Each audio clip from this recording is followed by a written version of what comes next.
پوری دنیا میں جو ہے کوئی ایسی طاقت نہیں ہے کہ ان کے ارادے کو پھیر سکے. تو یہ سرکار کی شان اور سرکار کے لاڈلے غوث اعظم رضی اللہ تبارک و تعالی عنہ کو سرکار سے ملا. اعلیٰ فرماتے ہیں کہ احد سے احمد، اللہ سے احمد کو ملا، اور احمد سے تجھ کو اے غوث اعظم کیا حاصل ہے؟ سب اختیار کن مکن حاصل ہے. یا غوث ہر چیز کا اختیار حاصل ہے، جو فرما دے وہ ہو جائے. اللہ اکبر. مردوں کو زندہ کرنا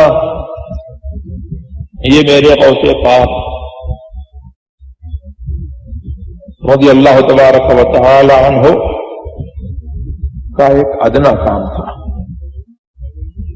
ایک بڑھیا نے آپ کی خدمت میں ایک لڑکا بھیجا،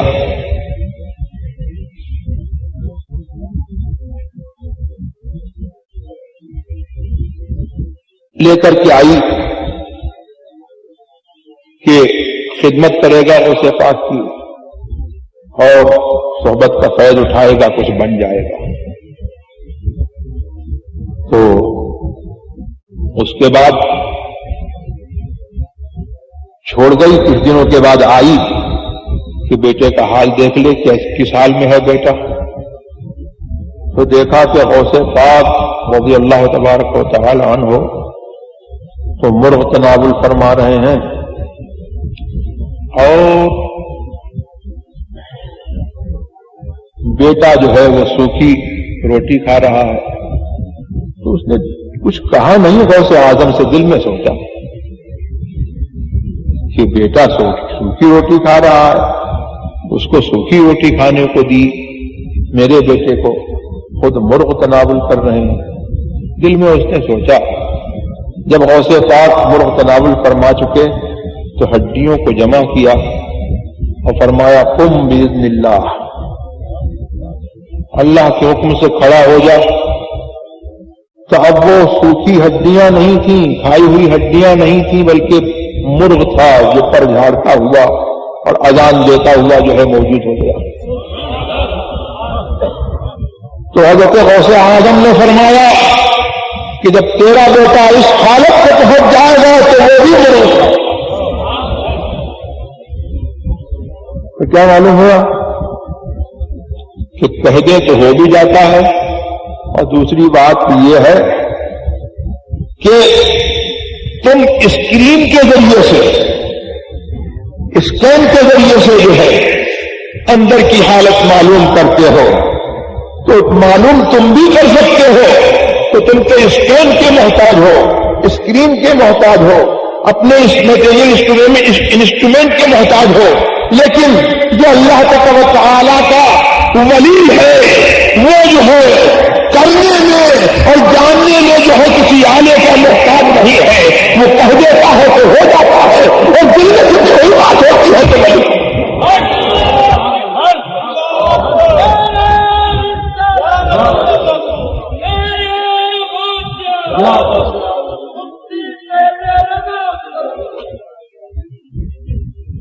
درود شریف اللهم صل على سيدنا ومولانا محمد عافية الأبدان وشفائها وقبض القلوب ودوائها ونور الأبصار وضيائها وآله وصحبه وبارك وسلم.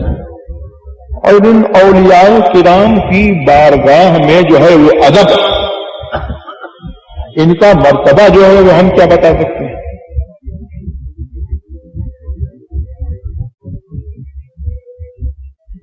ان کو یاد رکھنے کا اور ان کی یاد قائم کرنے کا اصل فائدہ یہ ہے کہ جو دین انہوں نے ہم کو پہنچایا اس دین پر ہم سختی سے قائم رہیں. اور آج کل صلح کل کا نعرہ دیا جا رہا ہے، اس سے جو ہے ہم ہوشیار رہیں. ہم کو اس دین کی حفاظت کرنی ہے اور اس عقیدے کی حفاظت کرنی ہے، اس ایمان کی حفاظت کرنی ہے جو ہم کو رسول اللہ صلی اللہ تبارک و تعالی علیہ وسلم کے ذریعے ملا.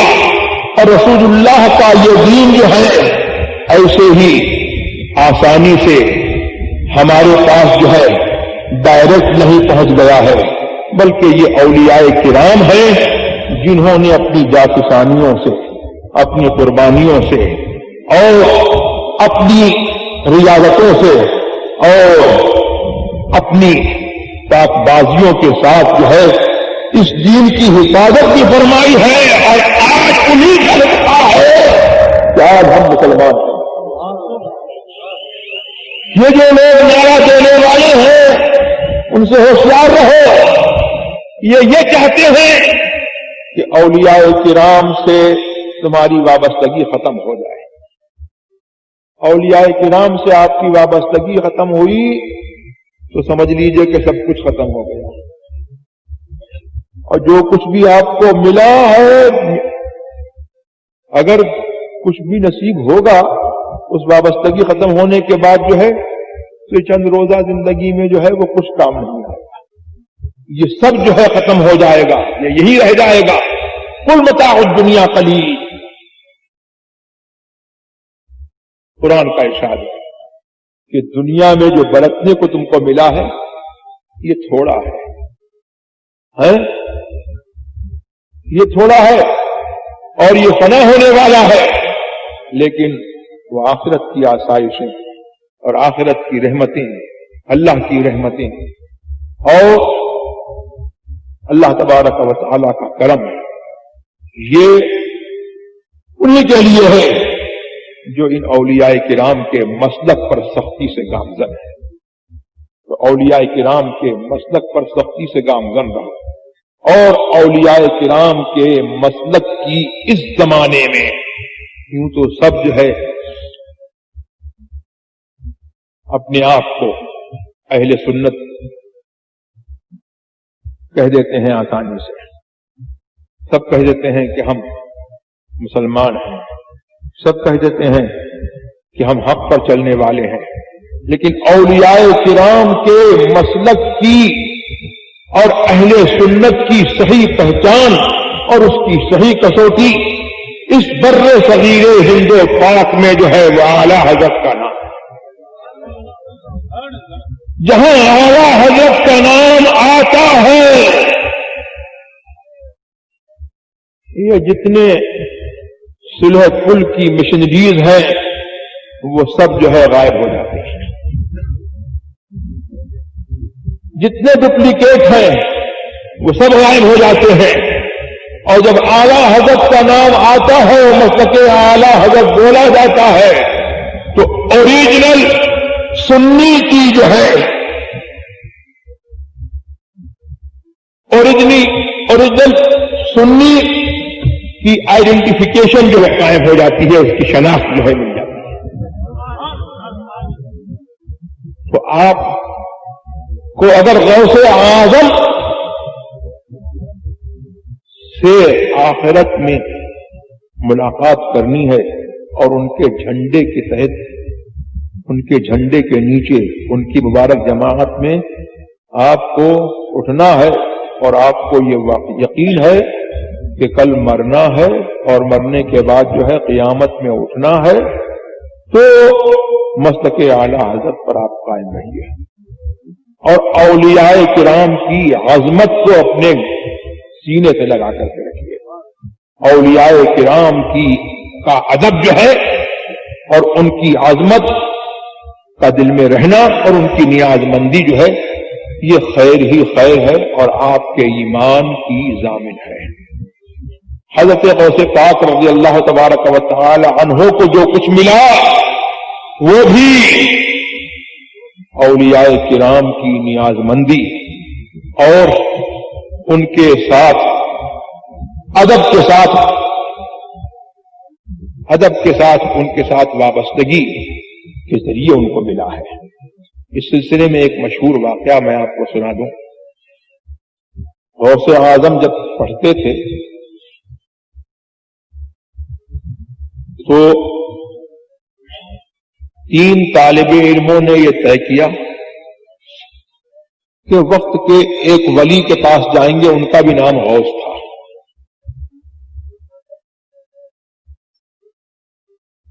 ان میں سے ایک طالب علم بولا ایسا سوال کروں گا جواب نہیں دے پائیں گے، اور دوسرے طالب علم نے کہا کہ سوال کروں گا دیکھتا ہوں کیا جواب دیتے ہیں، اور تیسرے طالب علم بولے کہ میں کوئی سوال نہیں کروں گا، ان کے چہرے کو دیکھوں گا اور ان کے چہرے کی برکتیں لوں گا۔ تو پہلا طالب علم تھا عبداللہ ابن السقا جس نے یہ کہا تھا، اور دوسرے طالب علم کا نام تھا ابن ابی عصرون، پورا نام مجھے اس وقت یاد نہیں آ رہا ہے۔ یہ اپنے زمانے میں جو ہے مفتی شافعیہ کے مفتیوں کے بڑے مفتی، ایک مفتی مقرر ہوئے اور بڑے منصب کو پہنچے، اور عبداللہ ابن السقا جو ہے وہی بڑا عالم بنا، اور بڑا ریسرچ اسکالر ہوا اسلامک، اور اس نے جو ہے کرسچنس سے، عیسائیوں سے جگہ جگہ ڈیبیٹ کیے، مناظرے کیے اور ان کو شکستیں دی۔ اور تیسرے جنہوں نے کہا تھا کہ میں کچھ نہیں سوال کروں گا، یہ غوث اعظم۔ اب یہ تینوں پہنچے تو غوث کا حال یہ تھا، ان کی ایک کرامت مشہور تھی کہ وہ اپنی ہی جگہ پر ہیں، کہیں گئے نہیں، لیکن گھڑی میں غائب اور گھڑی میں موجود۔ تو یہ تینوں طالب علم جب گئے تو غوث موجود نہیں تھے، تھے اسی جگہ پر، پھر اسی جگہ وہ نمودار ہوئے، ایپیئر ہوئے، اور چہرے پر غضب کے جلال کے آثار نمودار۔ اور عبداللہ ابن السقا سے کہا تو ایسا سوال کرنا چاہتا ہے جس کا جواب میرے کو نہیں معلوم؟ سن، سوال تیرا یہ ہے، جواب اس کا یہ ہے، اور انجام بھی سن لے، انی اری نار الکفر تلتہب فی وجہک، میں دیکھ رہا ہوں کہ کفر کی آگ تیرے ماتھے میں، تیری پیشانی میں کفر کی آگ بھڑک رہی ہے۔ لوگ کہتے ہیں لوگ کہ صاحب سب کلمہ گو جو ہے مسلمان ہیں، کچھ ایسے کلمہ گو بھی ہیں جو کہتے ہیں کہ رسول اللہ اپنے خاتمے کا حال نہیں معلوم، رسول اللہ تو رسول اللہ ہے، یہ رسول اللہ کے غلاموں کے غلام ہیں جنہوں نے عبداللہ ابن السقا کے خاتمے کا حال بتا دیا، کس حالت میں مرے گا وہ بتا دیا۔ تو کیا ہوا؟ بہت ترقی کی، بڑا عالم ہوا، اور اسلام کی اس کے ذریعے سے بڑی تائید ہوئی، لیکن قسمت میں لکھا تھا کافر مرنا، اور ولی نے کہہ دیا تھا تو کیسے ٹلتا۔ ایک روم میں گیا اور وہاں کے پادری کو اس نے مناظرے کی دعوت دی اور اس کو اس نے ہرایا۔ اب قسمت کا مارا ہوا یہ کہ ایک عیسائی لڑکی پر فریفتہ ہو گیا، اس سے نکاح کرنے کی اس نے درخواست کی، تو اس نے شرط رکھی کہ ایسے نکاح نہیں کروں گی، پہلے اپنا دین چھوڑو۔ تو اب اس نے دین چھوڑا، اس سے نکاح کر لیا، دین جیسی دولت جو ہے اس نے عیسائی لڑکی پر فریفتہ ہو کر کے جو ہے اس پر اس نے نثار کر دی، اور اس کے بعد اس کا یہ حال ہوا کہ ایسے مرض میں مبتلا ہوا کہ حکیم اور اطباء علاج کرتے کرتے تھک گئے اور اس کو ایک گھوڑے پر ڈال دیا گیا. لوگوں نے کہا کہ بھائی اس کو شہر سے نکال دو, آبادی سے نکال دو, نہیں تو دوسروں کو اس کی بیماری لگ جائے گی.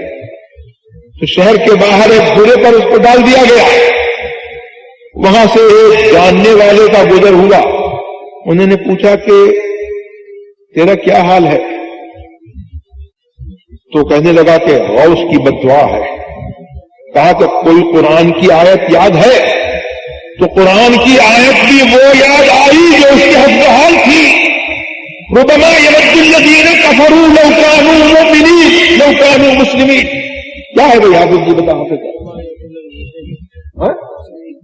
لو کانوا مسلمین. کافروں کو یہ تمنا ہو کہ کاش اسلام لے آتے. ادب سے راضی کر دیا. اور میں دیکھتا ہوں, میں دیکھ رہا ہوں, تیرے اس وقت کو دیکھ رہا ہوں جب تو بغداد میں تخت ولایت کو بیٹھ کر کہے گا قدمی حاضی علی رحمت کل ولی اللہ.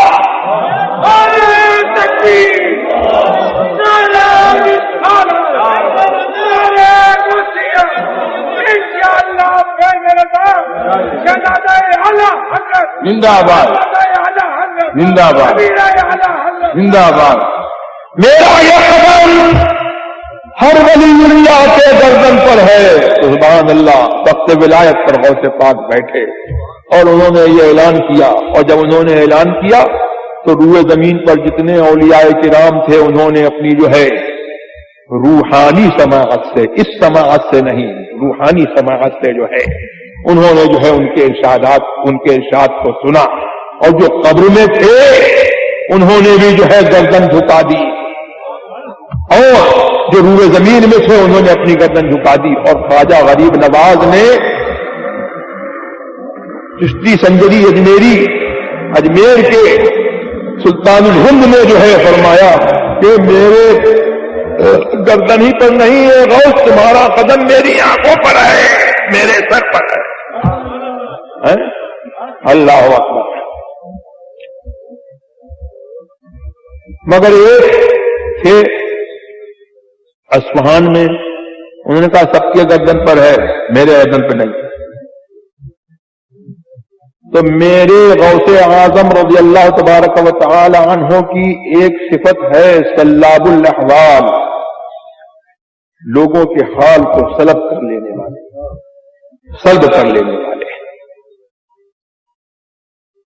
تو غوث اعظم کے منہ سے نکلا کہ میرا قدم اس کی گردن پر نہیں, تو اس کی گردن پر خنزیر کا قدم. تو بہجت الاسرار میں بھی ہے, فتاوی حدیثیاں بھی ہے, تفریج الخاطر میں بھی ہے کہ ان کا وہ حال ہوا. مختصر بیان کرتا ہوں کہ سور وہ چراتے تھے اور ایک سور کا بچہ خنوس جس کو عربی میں کہا جاتا ہے وہ چل نہیں سکتا تھا, تو اس کو اپنے کندھے پر لے جا کر کے چراگاہ تک لے جاتے تھے. ان کا ایک سچا مرید تھا, وہ حالت دیکھ کر کے جو ہے بہت ہی بے چین ہوا, بہت آہوزاری کی. غوث پاک رضی اللہ تبارک و تعالی عنہ سے اس نے معافی چاہی. تو غوث اعظم رضی اللہ تبارک و تعالی عنہ نے فرمایا تھا, تو ان کا وہ حال ہوا. جب غوث اعظم نے ان کو معاف فرما دیا تو ان کو سچی توبہ نصیب ہوئی, اور ان کا وہی حال جو ہے جو ان کا تھا حال ولایت کو لگایا. یہ میرے غوث اعظم رضی اللہ تبارک و تعالی عنہ. اور میرے غوث اعظم رضی اللہ تبارک و تعالی عنہ کا کہنا کیا ہے؟ لوگ اپنی نمازوں پر غرہ کرتے ہیں کہ ہاں صاحب ہم نے بہت نمازیں پڑھ لی ہیں, اپنی تسبیحوں پر غرہ کرتے ہیں.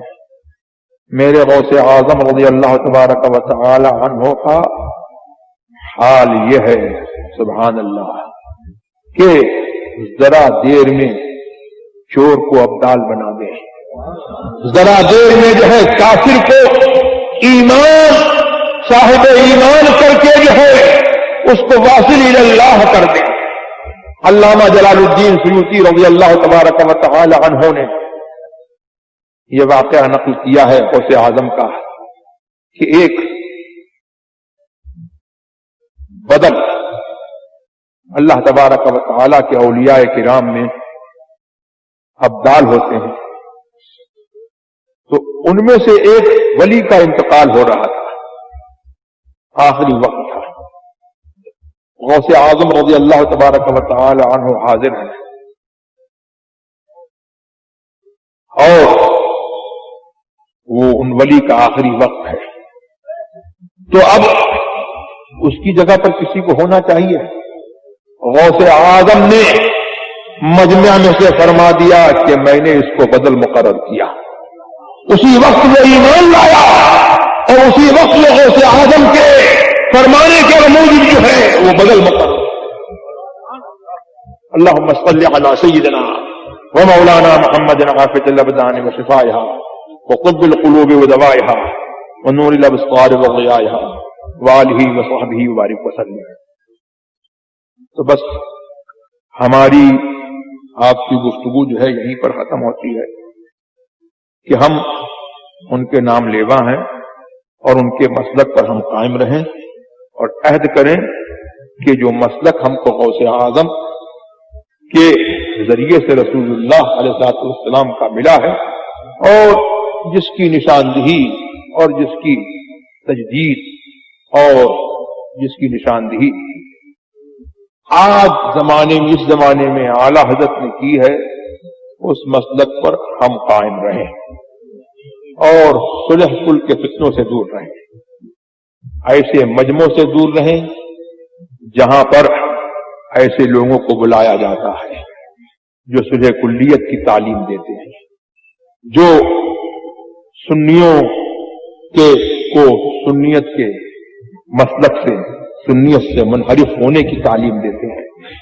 اور جہاں پر جو ہے خلاف اسلام خلاف اہل سنت باتیں کی جاتی ہیں، ہم کو اللہ تبارک و تعالیٰ توفیق عطا فرمائے کہ ہم ایسی جگہوں سے دور رہیں۔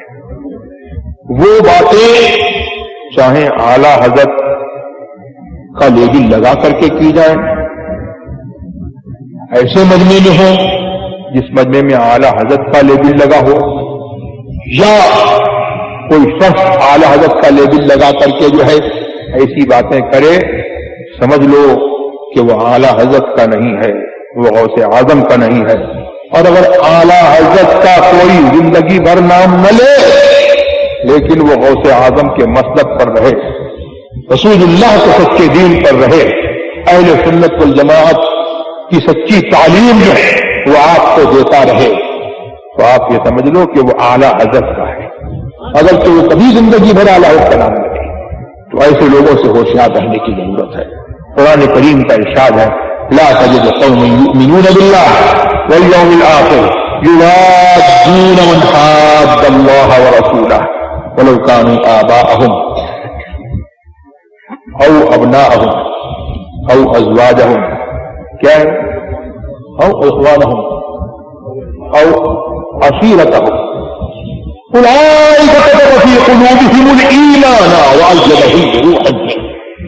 تو ان لوگوں کو نہیں پائے گا جن کے دل میں اللہ اور آخرت کے دن پر ایمان ہو کہ ان کی محبت ان لوگوں سے ہو جو اللہ اور رسول کے دشمن ہیں۔ ہمارے دین میں جو ہے سب سے بڑی بات اور دین کا رکن اعظم جو ہے وہ دو بات ہے، الحب فی اللہ والبغض فی اللہ، اللہ کے لیے محبت، اور اگر کسی سے نفرت ہے تو اس لیے نہیں، اپنی ذات کے لیے نہیں، دنیا کے لیے نہیں، اپنے بھائی کے لیے نہیں، اپنے باپ کے لیے نہیں، بلکہ اللہ کے لیے اگر کسی سے نفرت ہے کوئی دشمنی ہے تو اللہ مطلب یہ ہے کہ جو اللہ رسول کا دشمن ہے وہ میرا دشمن ہے، اور جو اللہ رسول کا دوست ہے وہ اگرچہ اس کا مجھ سے خون کا رشتہ نہیں ہے وہ میرا دوست ہے، وہ میرا محمد ہے بتا ہے عالم ایجاد سے پیارا، پدر مادر برادر مال و جان اولاد سے پیارا۔ اور اگر رسول کا نہیں ہے تو میرا باپ ہے تو میرا نہیں ہے، میرا بیٹا ہے تو میرا نہیں ہے، میری بیوی ہے تو میری نہیں ہے، میرا بھائی ہے تو میرا نہیں ہے، میرا خاندان ہے تو میرا نہیں ہے۔ ارے صلح کر لو، ساری دنیا رسول کی دشمن ہو جائے تو ساری دنیا جو ہے میری نہیں ہے، میں رسول کا ہوں تو رسول کا۔